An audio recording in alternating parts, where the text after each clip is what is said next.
Halo, saya Bu Ita. Saya adalah pengusaha kafe rumahan. Dan ini adalah kawan saya, Ibu Ani. Dia adalah pengusaha toko bunga.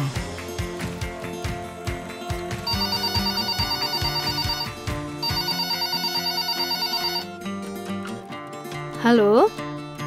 Baik, Ibu. Maaf atas ketidaknyamanannya ya. Kami akan segera lakukan pengembalian dana atas buket bunga pesanan Ibu yang tidak terkirimkan. Ada apa Bu Ani? Kok Ibu murung abis angkat telepon? Ini loh Ibu Ita, ada pelanggan yang komplain. Katanya udah bayar, tapi saya baru update kalau barangnya lagi kosong dan agak lama untuk restock kembali. Jadinya harus cancel deh. Kok bisa kosong stoknya Bu? Sebenarnya sih, saya lupa memperbaharui stok, Bu. Wah, stok barang jangan sampai lupa diupdate Bu. Kalau stok kita update dan terjaga ketersediaannya, kita jadi nggak mengecewakan pelanggan dan akan mendapat kepercayaan lebih Bu. Iya sih Bu, tapi saya juga masih bingung. Bagaimana memastikan ketersediaan barang di toko saya? Oh, itu artinya Bu Ani harus mempelajari tentang manajemen rantai pasok.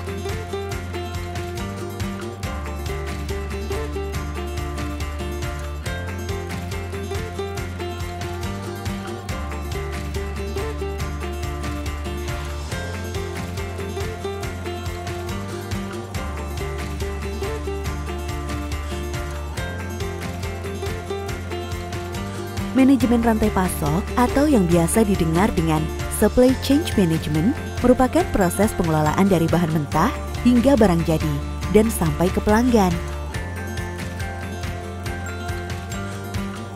Manajemen rantai pasok penting untuk dilakukan untuk memperlancar proses produksi dan proses pemasaran dalam rangka memenuhi kebutuhan konsumen. Agar pengendalian rantai pasok bisa efektif, maka diperlukan adanya arus informasi yang lancar dan rasa saling percaya antar bagian, baik itu pemasok, perusahaan, maupun konsumen. Penerapan manajemen rantai pasok berbeda-beda Bu di tiap bidang usaha, sehingga kita perlu memahami alur dari manajemen rantai pasok yang ada di usaha kita.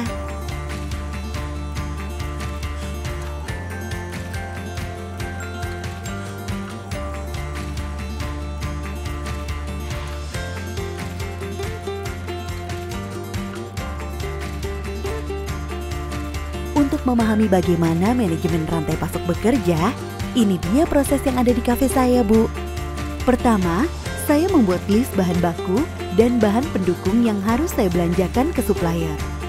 List bahan baku ini berdasarkan data penjualan sebelumnya, sehingga saya bisa tahu produk mana saja yang laku di kafe saya. Lalu, setelah bahan baku sudah diterima, saya memeriksa kualitas dan ketepatan jumlahnya. Setelah itu bahan baku tersebut saya simpan ke tempat penyimpanan agar tetap terjaga kualitasnya sebelum diolah. Selanjutnya adalah proses produksi. Bahan baku berupa bahan makanan saya olah dan bumbui dan disajikan sesuai pesanan konsumen. Selain itu, saya juga menerima pesanan siap antar, sehingga saya juga memperhatikan pengemasan agar makanan sampai di tangan konsumen dengan aman. Saya perhatikan betul setiap prosesnya Bu, karena di masing-masing proses timbul biaya, sehingga biaya yang dikeluarkan menjadi lebih efektif apabila kita sudah memahami setiap prosesnya. Oh gitu penjelasannya Bu Ita. Jadi, saya perlu mengetahui manajemen rantai pasok supaya bisa mengevaluasi proses bisnis dan biaya di tiap prosesnya, sehingga usaha saya bisa diperbaiki ke depannya. Wah, saya jadi kembali semangat nih untuk memperbaiki manajemen usaha saya. Harus itu Bu, bagaimanapun kita harus tetap berusaha dengan ikhlas dan semangat untuk memperoleh rezeki. Wah, siap Bu.